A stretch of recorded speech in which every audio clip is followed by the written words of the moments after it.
तो इस देश की अर्थव्यवस्था दूसरे के छोड़े जूठन पर चल रही है।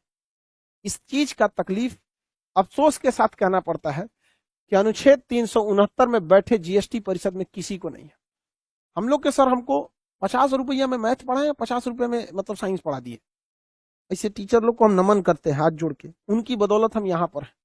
अगर वो 100 रुपए की जगह पर 500 लेते ना तो हम नहीं पढ़ पाते। इसीलिए हम बैकअप में जेसीबी सीखे थे और एगो वेल्डिंग सीखे थे, क्योंकि बाढ़ ओढ़ के समय जेसीबी का काम बंद हो जाता है, तो सोचे थे बाढ़ ओढ़ के समय वेल्डिंग मार देंगे और बाकी समय में जेसीबी चला देगा।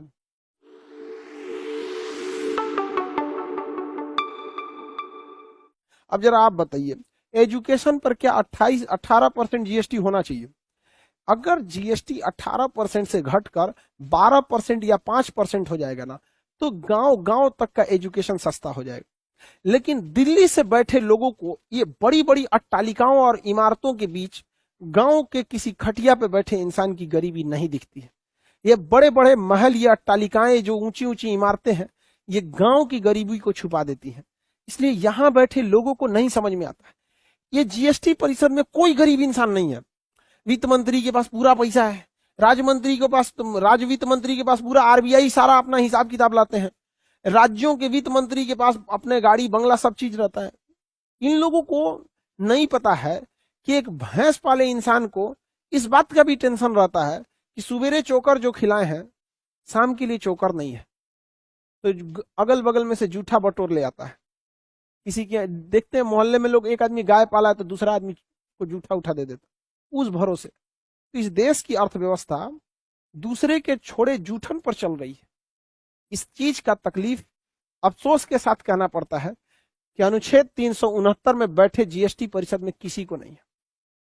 इस देश में अमीर जितना खाना छोड़ देते हैं ना, अगर उस खाने को अगर व्यवस्थित ढंग से रखा जाए तो इस देश में कोई भूखा नहीं सोएगा।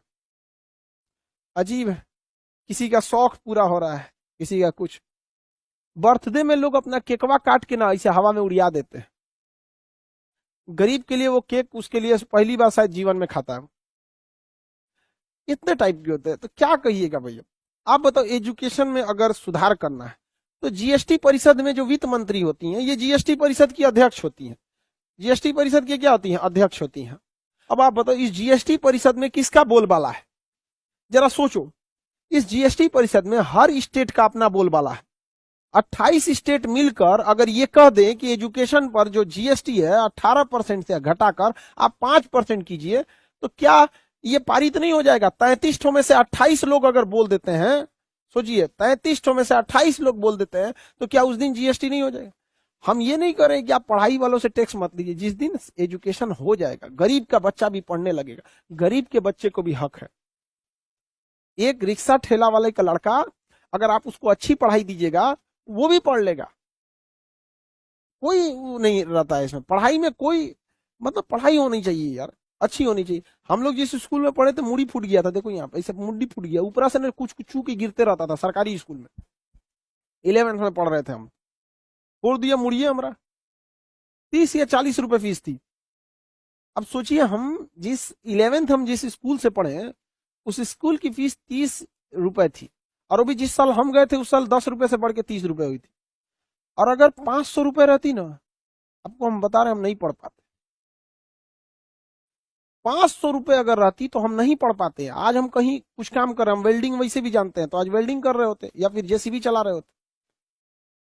सोचिए, अगर मेरे स्कूल की फीस 500 रुपए, हमको टीचर लोगों ने जो पढ़ाया था हमको ना, मतलब सरकारी स्कूल में ना पढ़ाई टीचर अच्छे थे, लेकिन भरोसा नहीं था कि ये सिलेबस खत्म कर पाएंगे, तो कोचिंग लेते थे। हम लोग के सर हमको 50 रुपया में मैथ पढ़ाए, 50 रुपये में मतलब साइंस पढ़ा दिए। ऐसे टीचर लोग को हम नमन करते हैं हाथ जोड़ के, उनकी बदौलत हम यहाँ पर हैं।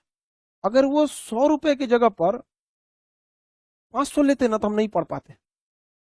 इसीलिए हम बैकअप में जेसीबी सीखे थे और एगो वेल्डिंग सीखे थे, क्योंकि बाढ़ ओढ़ के समय जेसीबी का काम बंद हो जाता है, तो सोचे थे बाढ़ ओढ़ के समय वेल्डिंग मार देंगे और बाकी समय में जेसीबी चला देगा। एजुकेशन में क्या बताएं लोग, इन लोगों को कितनी भयानक महंगाई हो, ये होना चाहिए यहाँ पर। तो आप बताइए, अगर हर राज्य का मुख्यमंत्री वित्त मंत्री जो है लिखित प्रस्ताव दे दे कि 18% की जगह पे 5% जीएसटी कीजिए, हर गरीब का बच्चा पड़ेगा, और कोई नहीं जानता है कि गांव पे खटिया पे बैठकर पढ़ाई करने वाला विद्यार्थी जिसका 4 बार कलम चलता है और 5 बार मच्छर मारता है, बेचारा वो गोईठा जला के रखता है, कि वो पढ़ लिख कर कहां तक जाएगा। लेकिन इन लोग को कौन समझाए? यहाँ मशरूम है सब इसे।